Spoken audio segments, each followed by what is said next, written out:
Hola chicos, chicas, bienvenidas a la tercera y última clase de recuperación de la tercera evaluación. Antes de comenzar, pediros disculpas porque en el anterior vídeo tuve problemas y tuve que utilizar una aplicación que desconocía para hacer un corte al final del vídeo y no me dio tiempo a despedirme de vosotros. ¿Vale? Bueno, pues pedidas disculpas, vamos a continuar con los dos últimos apartados de esta unidad. ¿Mm? La reforma y la contrarreforma. Para ello, bueno, pues he preparado este esquema, un esquema bueno, bastante completo. Nosotros en clase lo vimos por separado. Origen, desarrollo y consecuencias. Aquí es un poquito más, parece que es un poco más complejo, lo único que abarca toda la pantalla, entonces parece que es mucho, pero vosotros debéis de tenerlo más o menos, por lo menos los contenidos tal y como aparecen aquí. Bueno, ¿qué es la reforma religiosa? Pues un conjunto de medidas que se realizaron al final de la Edad Media para modificar las conductas, el modo de vida y de actuaciones que tenía la Iglesia en ese momento. ¿Mm? El origen de esta reforma, pues por un lado destacar el lujo exagerado con el que vivía la Iglesia, cómo vestían, engalanados, las fiestas que organizaban. Por otro lado, la escasa formación y la falta de vocación de gran parte de estos religiosos. Fijaros también que, tal y como os comenté, había obispos que podían tener 6, 8 años. ¿No? Personas que no tienen poder de raciocinio para ocupar esos cargos. Y otro de los elementos, otra de las causas que dieron origen a esta reforma fue la venta de bulas e indulgencias. Acordaros que las indulgencias eran un documento que emitía el Papa, ¿m? Y que permitía el perdón de los pecados. Es decir, una persona daba igual que hubiese matado, que hubiese robado, que si compraba una indulgencia se le perdonaban todos los pecados. Bueno, pues ante este tipo de situaciones son contra los que se van a manifestar los protestantes. Y los protestantes, las principales agrupaciones que vimos fueron, por un lado, los luteranos, los calvinistas y los anglicanos. ¿Mm? Vamos a comenzar viendo cada una de ellas. El luteranismo es la ideología, ¿no?, que llevó a cabo Martín Lutero. Nosotros vimos la película en clase. Martín Lutero se va a enfrentar a la Iglesia a través de sus 95 tesis, ¿sí? Entre las cuales, entre sus ideas más importantes, vamos a destacar la salvación por la fe, no por las buenas obras. Si uno tiene fe, puede salvarse. ¿Sí? La importancia de la oración sin acudir a los sacerdotes. Él decía que las personas pueden entrar en contacto, en comunicación con Dios a través del pensamiento y que no es necesario que la persona acuda a la iglesia, ¿no?, o a una misa. Para Lutero solamente había dos sacramentos válidos, el bautismo y la Eucaristía. Y estaba a favor de suprimir el culto a la Virgen y a los santos, ¿no? Lo justificaba diciendo que no aparecía en la iglesia y por tanto no había por qué hacerlo.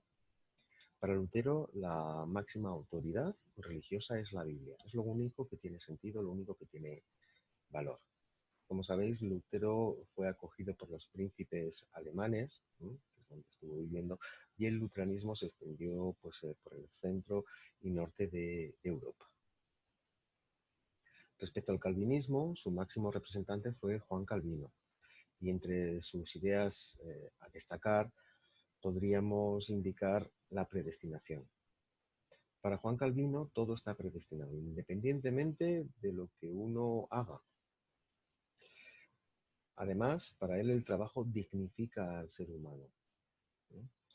De igual forma, bueno, pues el calvinismo también se extendió por el norte y centro de Europa, y os pongo los países para que lo tengáis en cuenta. Y en tercer lugar, el anglicanismo, ¿no?, en este caso dirigido por un rey, Enrique VIII. Enrique VIII pretendía anular su matrimonio y para ello tuvo que dirigirse al Papa. Pero el Papa, Clemente VII, dijo que esa función no podía realizarla, que tendría que continuar con su matrimonio. al no poderse casar Enrique VIII con Ana Bolena, lo que decidió fue apartar al Papa de la Iglesia y a través de un documento oficial, el Acta de Supremacía, en 1534, se va a proclamar jefe supremo de la Iglesia, ¿no? Es decir, la máxima autoridad religiosa en Inglaterra, ¿no? A partir de ese momento va a ser Enrique VIII. Bueno, pues fijaros que eh, estos movimientos fueron, tuvieron un gran impulso y fueron muy numerosos, estuvieron apoyados por gran parte de la población. Cuando la Iglesia fue consciente de la importancia, ¿no?, de estos movimientos, puso en marcha la contrarreforma, que sería el siguiente punto que vamos a tratar. La contrarreforma, ¿no?, fue el conjunto de medidas realizadas por la Iglesia para renovar y reorganizar la Iglesia y dar respuesta o dar solución a las manifestaciones de los protestantes. ¿Vale? Para ello, bueno, pues se llevó a cabo un acuerdo entre los máximos dirigentes de la Iglesia, el denominado Concilio de Trento. No fue nada fácil. Acordaros, el Concilio de Trento duró desde 1545 hasta 1563, acabo de descubrir una errata, 1563.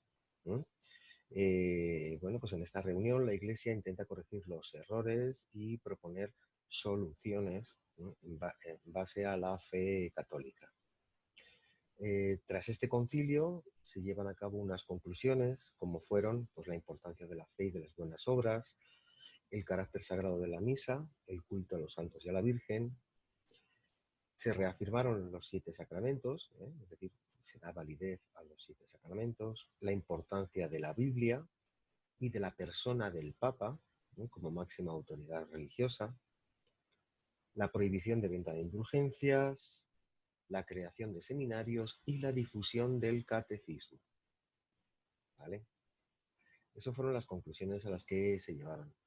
¿Cómo se dieron a conocer estas conclusiones? Bueno, obviamente la imprenta ya había funcionado desde hace años atrás, numerosas publicaciones, libros, pero fundamentalmente, y aquí arriba a la derecha os lo he puesto, difusión, a través de la reforma y creación de nuevas órdenes religiosas, los franciscanos o los carmelitas, así como la Compañía de Jesús en 1540. La Compañía de Jesús, además, tener en cuenta que tuvo una función también misionera, que funcionó muy bien en el Nuevo Continente, que se acababa de descubrir, y a través de las misiones fueron predicando la fe en las personas, los indígenas, que en aquel momento vivían en el continente americano.